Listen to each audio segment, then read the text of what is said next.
आप कहा जाता है कि दांत अच्छे हैं तो सेहत भी अच्छी है, और ये एक बहुत बड़ी हकीकत भी है, क्योंकि हमें लाहक होने वाली बेशतर बीमारियों की सबब बनता है हमारा ओरल हाइजीन का ना होना। आज हम एक ऐसी ही बीमारी का जिक्र करेंगे जिसके मरीजों में पिछले कुछ अरसे में बहुत ज़्यादा इजाफा देखने को मिल रहा है। हम में से काफ़ी लोग होंगे जो इस बीमारी के बारे में मुझ समेत पहली बार सुन रहे होंगे, लेकिन अगर इस पर बर वक्त काबू ना पाया जाए तो संगीन नताइज का सामना भी हमें करना पड़ सकता है। और अगर सादा अल्फाज में मैं आपको बताऊं तो जबड़े का लॉक हो जाना, कम खुलना या बंद हो जाना, इस बीमारी में मुब्तला अफराद को बोलने, चबाने या जमाई के लिए मुंह को हरकत देने में इंतहाई दुश्वारी का सामना करना पड़ता है, और ये बहुत तकलीफ दे अमल भी होता है। और अगर उसका बर वक्त इलाज ना किया जाए तो नौबत मुंह और जबड़े के कैंसर तक पहुंच जाती है। और इसका शिकार होने वाले जो अफराद हैं उनमें बड़ी तादाद उनकी होती है जो सिगरेट नोशी करते हैं, पान खाते हैं, छालिया और गुटखे का इस्तेमाल करते हैं। तो जबड़े के लॉक हो जाने और मुंह ना खुलने की वजूहात क्या हो सकती हैं, इस बीमारी से बचाव कैसे मुमकिन बनाया जा सकता है, इस पर बात करेंगे। हमारे साथ मौजूद हैं डॉक्टर कुलसूम है, डेंटल सर्जन है। डॉक्टर कुलसूम, आपको वेलकम कहती हूँ जागो लाहौर में। कैसी हैं आप? वालेकुम अस्सलाम। बहुत शुक्रिया आपके बुलाने का, और आपने बहुत अच्छा intro about the oral hygiene और बेसिक कॉजेज़। तो this is a very, I think, emerging problem है, और we are sitting on a top of a volcano और आइसबर्ग, क्योंकि अब जो मेन कॉजेज़ हैं वो है स्मोकिंग। और वो अभी बहुत ही अर्ली एज में, दिस इज़ न्यू जो एक ट्रेंड है, बहुत अर्ली एज में लोग इसको स्टार्ट कर रहे हैं। स्मोकिंग के अलावा जो है अल्कोहलिज्म है, या बाकी जैसे आपने कहा कि गुटखा है, पान है, छालिया है, और एक और चीज़ जो मैं एडिशन करनी चाहूँगी वो है मिर्च मसाले, हाईली जो स्पाइसी फूड्स एंड टेम्परेचर, गरम खाना। और इनको भी आपको अवॉइड करना चाहिए, जैसे कि हमारे स्ट्रीट फूड्स का भी बहुत ज़्यादा कॉमन है बच्चों में, यंगस्टर्स में, और हम उसको बहुत ज़्यादा इनहिबिट नहीं करते हैं, और बल्कि ये प्रमोट हो रहा है, पसंद किया जाता है। तो वहाँ पर एक आर्टिफिशियल कलरिंग और आर्टिफिशियल जो टेस्ट जो आपके मसालों में डलता है, तो this is also a cause of lock jaws, oral mucous, sub mucous fibrosis and oral cancers. लेकिन सबसे पहले मैं लॉक जॉज पे बात करना चाहूँगी कि इनकी यही रीजंस हैं जो आपने भी बताई हैं, जो मैंने भी बताई हैं, इसके अलावा भी कुछ इन्फेक्शंस हो सकते हैं, कुछ और चीज़ हो सकती है जिसकी वजह से हमारे जॉज जो है वो लॉक हो जाते हैं? अच्छा, जो टर्म है lock jaw in dentistry, it is a umbrella term. इसके अंदर बहुत सारी, एक तो हम सब म्यूकस फाइब्रोसिस जो कि कैंसर से हम रिलेट करते हैं, this is a pre cancerous या प्री मेलिग्नेंट कंडीशन। लेकिन ये जो अम्ब्रेला है, लॉक जॉ की जो टर्म है, इसमें और भी बहुत सारी चीज़ें आती हैं, जैसे कि हमारे जबड़े का जो जॉइंट है, जो हमारे निचले जबड़े को स्कल के साथ जोड़ता है, जिसको हम TM जॉइंट, टेम्पोरोमैंडिबुलर जॉइंट कहते हैं, और इसके डिसफंक्शन की वजह से भी लॉक जॉ हो जाता है।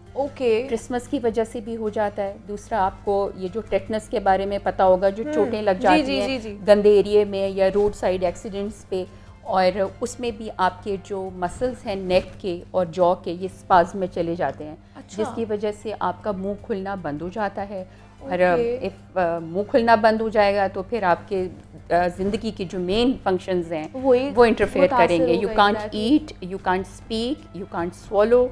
तो यहाँ पे ये बड़ी प्रोग्रेसिव और बड़ी डिबिलिटेटिंग किस्म की कंडीशन होती है। तो इसका मुझे याद है एक ऐसा केस मेरे सामने आया था, मतलब कि उन्होंने अपना दांत निकलवाया था और उसकी वजह से इन्फेक्शन हो गया और उनका जो है जॉ लॉक हो गया। जी, ये भी on the side of dentistry में जब आप बहुत ज़्यादा एक फोर्स लगाते हैं, तो उसमें भी आप डिसलोकेट कर देते हैं, क्योंकि आपका जॉइंट होता है जो कि मूव करता है, वो डिसलोकेट करके आगे चला जाता है, जिसकी वजह से वो फंस जाता है। तो वो आपका मुंह जो है वो खुला का खुला रह जाता है। इन्फेक्शन भी कॉज हो सकती है। Yes, one of the cause is infection, one of the cause is wrong application of forces, some trauma. तो it's a wide variety of condition जो कि लॉक जॉ के अंदर आती हैं। ठीक, तो इसका फिर क्या हल क्या है इसका? अगर हो जाता है, ऐसी कोई सिचुएशन हमारी बन जाती है कि हमारा जॉ लॉक हो गया, तो फिर क्या कर सकते हैं हम इसके लिए? अच्छा, ये थोड़ा सा हम लोग, जो हमारा मेन कंसर्न है, that is a pre cancerous condition in oral cancers, उससे हम थोड़ा सा हट जाएंगे। अगर हम लॉक जॉ को थोड़ा सा हम अगर डिस्कस करेंगे तो हम लोग इस पे हट जाएंगे। तो आप ये है कि अगर TMD है तो we first look for the causes, Okay. हम उसकी कॉज को देखते हैं कि किस वजह से हो रहा है। अच्छा। उसके बाद हम उसको रिमूव करते हैं। Second, there is lot of medications, जो मेडिकेशंस उनको दी जाती हैं, ठीक। Of course some instructions, and then if अगर तब भी रिजॉल्व नहीं होता तो we plan for the surgery. अच्छा, सर्जरी तक नौबत चली जाती है। बिल्कुल।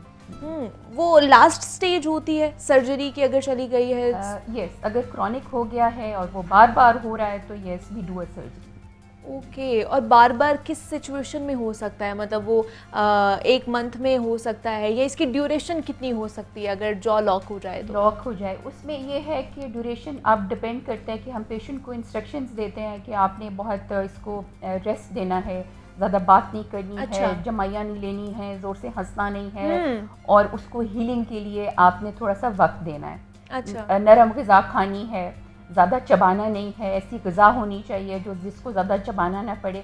तो if we give them a rest and give them a time to heal तो ये रिवर्स हो जाता है। अच्छा। लेकिन इन केस अगर रिपीटेडली अगर पेशेंट उसको फॉलो नहीं कर रहा और सम उसकी एनाटमी ऐसी बन गई है कि वो बार बार लॉक जॉ में जा रहा है, तो then we have to plan the surgery. और सर्जरी के बाद वो ठीक हो जाता है फौरन? यस, बिल्कुल।